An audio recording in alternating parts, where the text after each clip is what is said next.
Hello students, I am Dr. S.K. Patle, Professor of Chemistry, Government Nagarjun PG College of Science, Raipur. Today I will discuss the topic nuclear energy, which is a part of MSc 4th semester, paper 3rd, nuclear and radiochemistry. Today I will discuss nuclear fission and chain reaction. So, what is nuclear energy? The energy obtained by nuclear fission और nuclear fusion is called nuclear energy, अर्थात नाभिकीय विखंडन और नाभिकीय संलयन से जो ऊर्जा प्राप्त होती है उसे नाभिकीय ऊर्जा या न्यूक्लियर एनर्जी कहते हैं। According to Einstein mass energy equation E is equal to mc square, nuclear energy is generated by mass defect produces in nuclear fission and nuclear fusion, अर्थात जब नाभिकीय क्रियाओं में चाहे विखंडन हो या संलयन मास डिफेक्ट के द्वारा आइंस्टीन समीकरण के अनुसार ऊर्जा उत्पन्न होती है।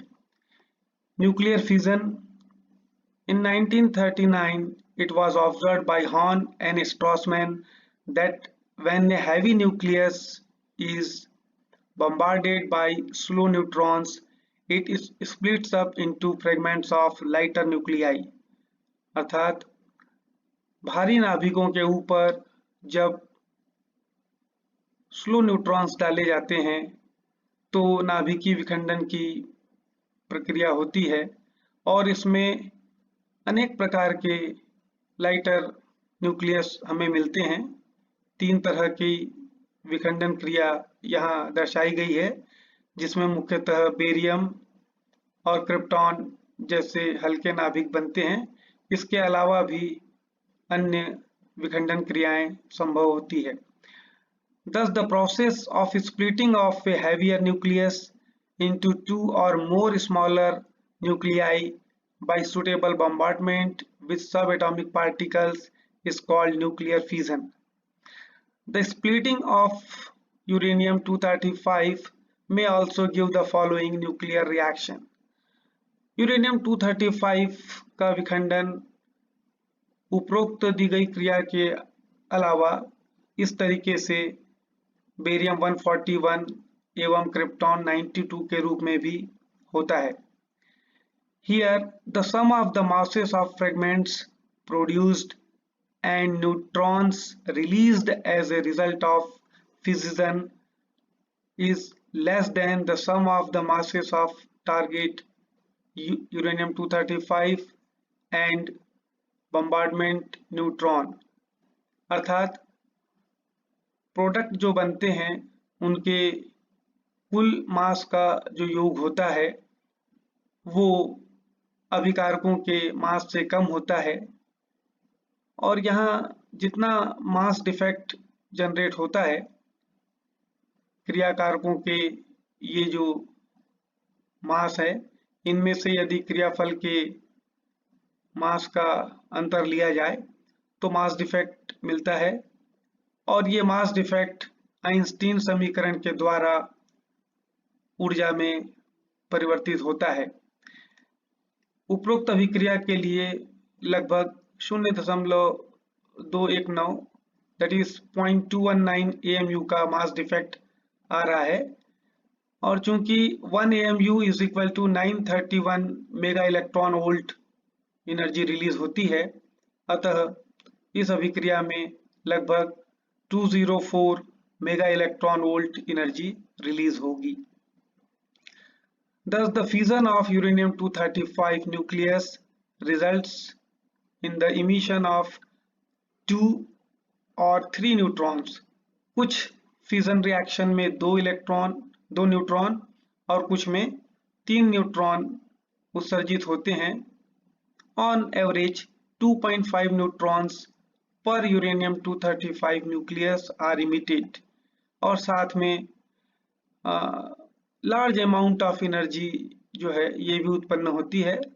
सो what are the characteristics of nuclear fission? First, by capturing a neutron, a heavy nucleus cleaves into two or more small nuclei, and second, two or more neutrons are produced by fission of each atom of uranium-235. And third, during the nuclear fission, an enormous amount of energy is produced as a result of conversion of small mass into energy by Einstein mass energy relationship. The nuclear chain reaction, we have seen that the thermal induced fission of uranium-235 is accompanied by the liberation of about 200 mega electron volt energy as well as by the emission of 2.5 neutron per fission. The neutrons emitted from the fission of first uranium atom hit other uranium nucleus and causes their fission, resulting in the increase of more neutrons which further continue the fission process. In this way, a nuclear chain setups releasing tremendous amount of energy. Thus, a fission reaction where the neutrons from a previous step continue to propagate and repeat the reaction is called nuclear chain reaction. अर्थात nuclear chain reaction में पहले fission से जो neutrons मिलते हैं वो आगे दूसरे न्यूक्लियस को विखंडित करते हैं और उसके बाद निकलने वाले इलेक्ट्रॉन फिर आगे अभिक्रिया को बढ़ाते हैं और एक चेन रिएक्शन प्रारंभ होता है।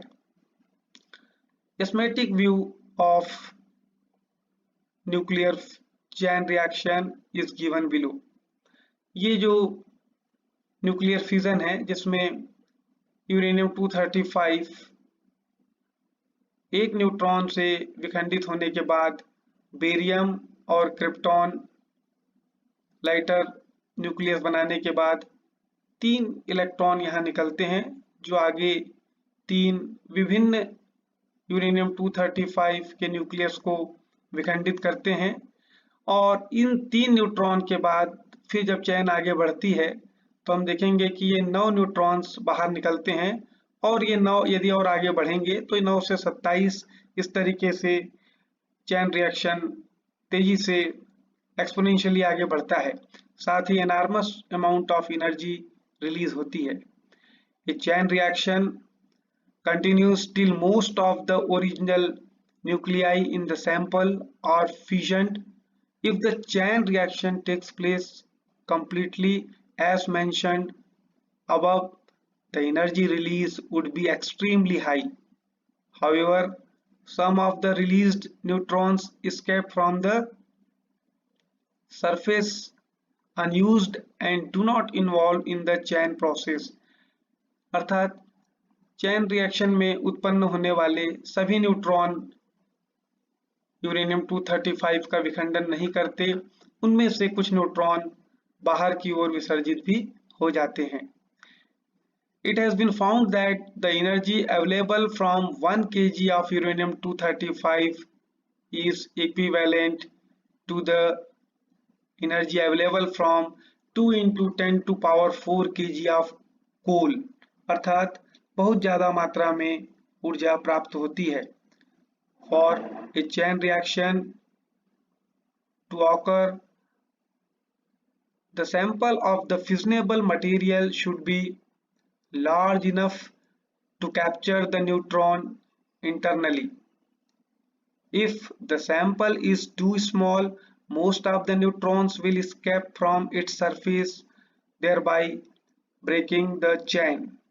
The minimum mass of fissionable material required to sustain a chain reaction is called critical mass. अर्थात क्रिटिकल मास वह मास है जिससे चैन अभिक्रिया लगातार आगे बढ़ती रहती है। If the mass of the material is more than the critical mass, it is referred to as supercritical mass, whereas if the mass of the fissionable material is smaller than the critical mass, it is called subcritical mass. The critical masses varies for each reaction. हर अभिक्रिया के लिए critical mass का मान भिन्न भिन्न होता है। यदि फिजिबल मटेरियल का मास क्रिटिकल से कम है तो वो सब क्रिटिकल मास कहलाता है, और यदि उससे ज़्यादा है तो सुपर क्रिटिकल मास कहलाता है। The naturally occurring uranium contains mostly uranium-235 isotope, which has about 99.3% non-fissile material. The nuclear chain reaction can, however, be controlled under suitable conditions for a steady state of self-propagated fission chain. Can be achieved. The number of fissions per second and the rate of which energy liberated are kept constant. अर्थात chain reaction को बनाए रखने के लिए ये जरूरी है कि उत्सर्जित होने वाले न्यूट्रॉन लगातार नाभिकों का विखंडन करते रहे। This condition is attained in a device known as chain reaction pile or nuclear reactor, which can be used as a source of power. अर्थात पावर जनरेट करने के लिए नाभिकीय रिएक्टरों में न्यूक्लियर फिजन की चैन रिएक्शन कराई जाती है। Kinds of chain reaction. Chain reaction दो प्रकार की होती हैं। पहला अनकंट्रोल्ड चैन रिएक्शन, जो कि विस्फोटक रूप में होती है, जो कि एटम बम का बेसिस होता है। और दूसरा कंट्रोल्ड चैन रिएक्शन, जो कि न्यूक्लियर रिएक्टर में यूज की जाती है, जिसका उपयोग रचनात्मक कार्यों के लिए या पावर जनरेट करने के लिए किया जाता है।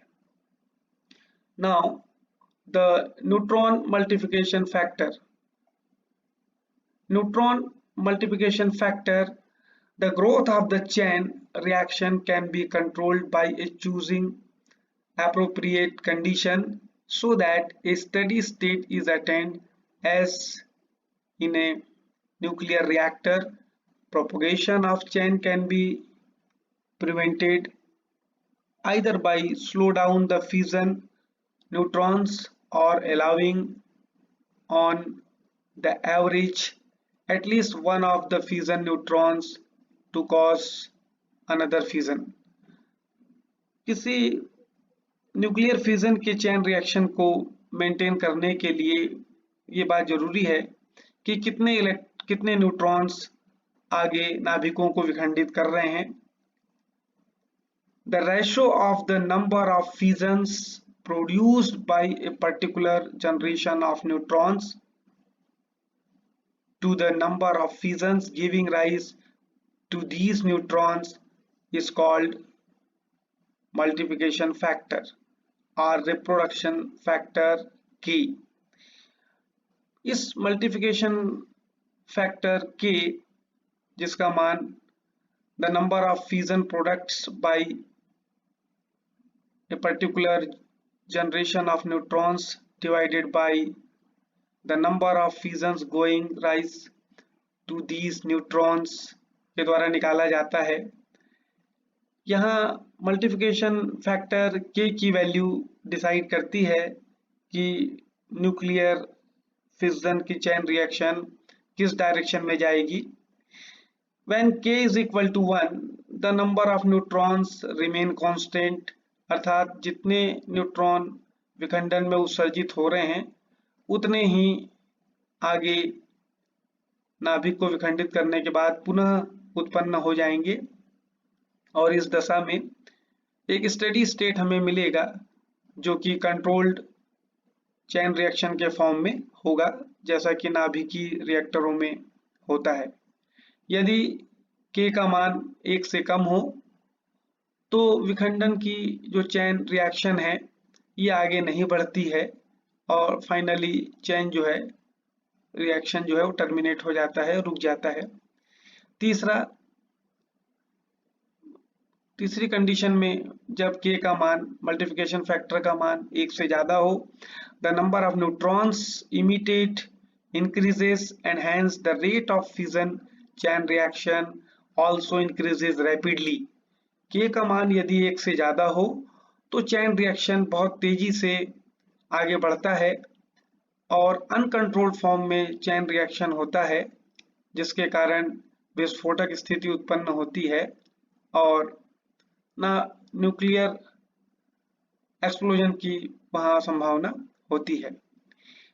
अतः K का मान 1 के तुल्य यदि हो तो हमारा जो सब्सटेंस है वो हमारी रिएक्शन क्रिटिकल स्टेट में है, and in which fission are maintained as opposed to a subcritical state when K is less than 1। K अगर 1 से कम है तो ये सब क्रिटिकल स्टेट है, मतलब चैन आगे नहीं बढ़ेगी। K का मान अगर 1 से ज़्यादा है तो ये सुपर क्रिटिकल स्टेट है जिसमें एक्सप्लोजन की संभावना है, एक्सप्लोजन होगा। और K इज इक्वल टू 1 जो है इसमें स्टडी स्टेट से हमारा चैन रिएक्शन आगे बढ़ेगा, जो कि नाभिकीय रिएक्टरों के, न्यूक्लियर रिएक्टरों का मूल सिद्धांत होता है। So what are the significance of multiplication factor K? First, the value of K is important for maintenance of a chain reaction. Second, for a steady state self-propagated fission chain reaction, K is equal to unity. And third, if K is less than 1, the fission chain reaction comes to an end or the chain converges. And finally, for K is greater than 1, the chain is divergent. In this case, most of the fissioning material is used up and a terrific amount of energy is liberated in short time, which leads to explosion as in case of atom bomb. So friends, in second lecture we will discuss about the nuclear reactors. Thank you.